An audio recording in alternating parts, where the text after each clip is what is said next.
The smell reached me before the truth did.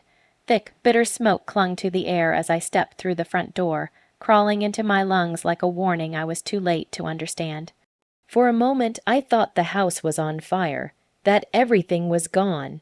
My heart slammed against my ribs as I dropped my bag and ran toward the backyard, where an orange glow flickered against the darkening sky. That was when I saw him. My father stood beside a metal drum, arms crossed, face hard as stone. Flames leapt wildly, devouring what little light remained of the day. Inside the fire were pieces of my life, my life. I recognized them instantly, even as they curled and blackened.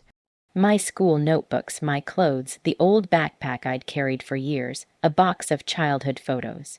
Letters I had written and never sent, the cheap guitar I'd saved for months to buy, its neck already splitting as the heat consumed it. "What are you doing?" My voice cracked, thin and useless against the roar of the fire. He didn't look at me right away. When he finally did, his eyes were empty of hesitation. "Teaching you a lesson," he said calmly, as if he were explaining a math problem. "You need to learn respect, obedience. You've been getting too comfortable." I staggered forward, instinct screaming at me to save something, anything. But the heat forced me back. Ash floated through the air like dark snow, landing on my skin, burning where it touched. I felt sick. My knees weakened, but I refused to fall, not in front of him. "You had no right," I whispered. He scoffed. "Everything in this house belongs to me. That includes you. If you don't like it, maybe next time you'll think twice before answering back." Answering back? That was my crime, not violence, not theft, not failure, just a voice, just daring to disagree. I remembered each item as it disappeared into flame. The notebooks filled with late night dreams of escaping this place, the clothes I wore to my first job interview, the photos of my mother smiling before she learned how to stay quiet too. Memories didn't scream when they burned, but I did inside my chest where the sound stayed trapped. I looked at my father, waiting, hoping for something, regret, doubt. Even anger would have been easier to understand than this cold certainty. But there was nothing. He believed he was right. He believed pain was a tool, and I was something to be fixed by force. "Go inside," he said. "Watch and remember." That was when something in me shifted. The fire didn't just destroy my belongings. It burned away the last illusion I had. This man wasn't teaching me how to survive. He was teaching me how powerless he thought I was. And for the first time, I understood that love was never part of the lesson. I turned away, my hands shaking, my throat raw from holding back tears. Inside the house, my room felt like a grave. Empty shelves, bare walls, the silence screaming louder than the flames outside. I sat on the floor and pressed my forehead to my knees, finally letting the tears fall. But even as I cried, something stubborn refused to die.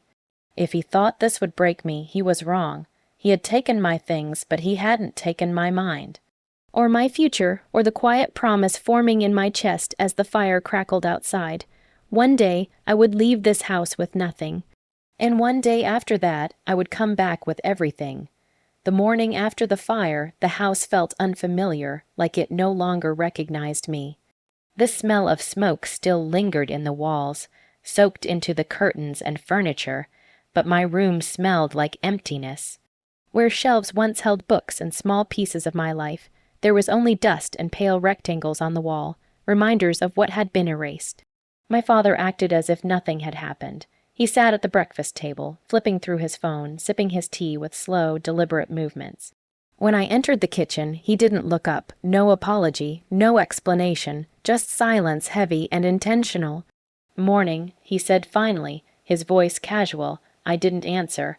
I couldn't trust my voice not to break. "Hope you learned something," he added, still not meeting my eyes. That was the moment I realized this wasn't just punishment. It was control, and control, once exposed, loses its power. I went to school wearing the same clothes I'd slept in. People noticed. Teachers asked questions I couldn't answer. Friends offered sympathy I didn't know how to accept. How do you explain that your own father turned your life into ash because he could?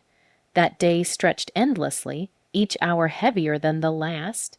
By the time I returned home, something inside me had hardened, not into anger, into resolve. I stopped trying to prove myself to him. I took extra shifts at my part-time job, even when my feet throbbed and my eyes burned from exhaustion. I saved every coin, hiding the money where he couldn't find it. I borrowed clothes. I rewrote notes by hand. I studied under flickering lights long after the house fell asleep. Some nights, hunger gnawed at me, but I told myself hunger was temporary. Helplessness didn't have to be. My father mistook my silence for submission. He smirked more often, spoke louder, reminded me constantly that I was nothing without him. Each word was meant to carve doubt into me. Instead, they became proof of what I needed to escape. There were moments I nearly gave up. When I failed a test because I couldn't focus. When my paycheck disappeared into bills that weren't mine. When I caught my reflection and barely recognized the tired, thinner version of myself staring back. But then I remembered the fire. I remembered the way he watched without flinching, the way my dreams vanished in smoke while he stood comfortable and certain. That memory became fuel. Months passed, then a year. I learned how to survive quietly, how to ask for help without begging, how to accept kindness without shame. I learned that family could be chosen, that strength didn't always roar. The day I finally packed my bags, there wasn't much to take. A few borrowed clothes, some books gifted by a teacher who believed in me, a thin envelope of savings that felt heavier than gold. My father watched from the doorway as I left. "You'll be back," he said confidently. "This world eats people like you alive." I turned, meeting his gaze for the first time in months. My voice didn't shake. "No," I said, "I won't." I walked away with nothing tangible, but with something he could never touch. Freedom. And as the door closed behind me, I knew the lesson he tried to teach had failed. Because I hadn't learned obedience. I had learned how to survive, and that was far more dangerous. Success didn't arrive all at once. It came quietly, disguised as exhaustion, discipline, and years of choosing the harder path when no one was watching. By the time I realized I had built something real, I had already become someone my father would no longer recognize. I started small, a cramped apartment with thin walls and unreliable heat, a job that barely covered rent. Nights spent studying, working, and planning while the city slept. There was no safety net, no one to fall back on, only the steady rhythm of effort and the memory of a fire that had once tried to erase me. Slowly, things changed. I earned promotions, learned new skills, took risks that terrified me but paid off. The savings account that once held a few crumpled bills began to grow. For the first time in my life, I could replace things without fear of losing them overnight. More importantly, I replaced the version of myself my father had defined. I stopped flinching at raised voices. I stopped apologizing for existing. Therapy taught me what control looked like when it wore the mask of discipline. Friends became family, my life filled with laughter that felt earned, not borrowed. Years passed before I heard anything about my father. The news came indirectly, through an old neighbor who recognized my name and hesitated before speaking. The house wasn't the same, she said, repairs left undone, bills piling up. The man who once ruled his home with certainty now struggled to maintain it. I didn't feel joy when I heard that. I felt distance. Not long after, an unexpected email landed in my inbox, an investment opportunity.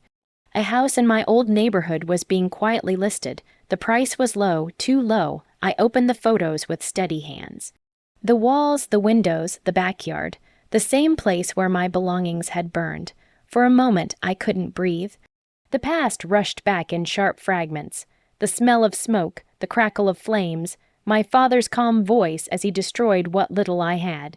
My chest tightened, but the feeling passed. I was no longer standing in that yard as a powerless child. I was an adult with options. I ran the numbers, spoke to my advisor, signed documents I never imagined I'd be able to afford. Every step felt unreal, like walking through a dream that belonged to someone else, until the final confirmation arrived. I was buying the house not out of revenge, at least not the kind that screamed. This wasn't about humiliation or payback. It was about reclaiming power, about closing a circle that had been left open for too long. I visited the house alone before the sale was finalized. Standing in the backyard, I imagined the fire that once raged there. I expected anger to rise. It didn't. Instead, there was calm, the kind that comes from knowing you survived something that was meant to destroy you. My phone buzzed with a message from an unknown number. It was him. I don't know how he found out, but somehow he had. The words were short, sharp, disbelieving. Is this some kind of joke? I stared at the screen, then slipped the phone back into my pocket without replying. For the first time, he wasn't in control of the narrative. I was, and as I walked away from the house, my house, I understood something deeply satisfying. The success he never expected wasn't the money, it was me. The day the papers were finalized, I stood in the lawyer's office holding a set of keys that felt heavier than they should have. Not because of the metal, but because of what they represented: power, closure, a chapter rewritten by my own hands. I didn't rush to the house. I took my time. For years, I had lived in survival mode, always running forward, never looking back. Now I allowed myself to move slowly, deliberately, the way people do when they are no longer afraid of what's behind them. When I finally arrived, the house looked smaller than I remembered. Older, the paint was chipped, the lawn overgrown. The place that once felt like a prison now looked fragile, almost apologetic. My father was there. He stood on the porch with a rigid posture, his pride barely holding together the way the house no longer did. His eyes flicked to the car, then to me, widening slightly as I stepped out. For the first time in my life, I saw uncertainty on his face. "You did this," he asked, his voice tight. "You bought my house." I didn't correct him. It wasn't his house anymore. "Yes," I said simply. He laughed, but it was hollow. "So this is revenge. You think money makes you powerful." I walked past him, unlocking the door. The familiar click echoed through the quiet street. "No," I replied. "Money just gave me choices." Inside, the house was empty. The rooms echoed with memories that no longer had teeth. I walked through each space slowly, feeling nothing but calm. When I reached the back door, I opened it and stepped into the yard, the place where the fire once burned. My father followed, his footsteps heavy. "I did what I had to," he said, louder now. "You were out of control. Someone had to teach you discipline." I turned to face him. "You taught me something," I said, "just not what you think." He frowned, confused. "You taught me that love shouldn't hurt, that power used to destroy is weakness, and that I never want to become you." Silence fell between us, the kind that doesn't beg to be filled. For a moment, I saw something flicker in his eyes: regret, maybe. Or fear, but it passed quickly, buried under years of pride. "So what now?" he demanded. "You throw me out?" I shook my head. "No, you'll stay until the end of the month. That's fair." Fair, a word he rarely used. "This isn't forgiveness," I continued. "It's boundaries. I'm not here to punish you. I'm here to free myself." He opened his mouth, then closed it again. There was nothing left to say.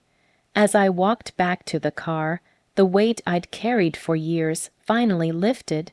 Revenge hadn't come in the form of fire or cruelty.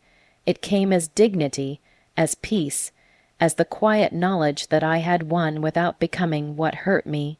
That night I sat in my own home, my home, and let myself breathe. The lesson he tried to teach me had failed, but the one I taught myself would last forever.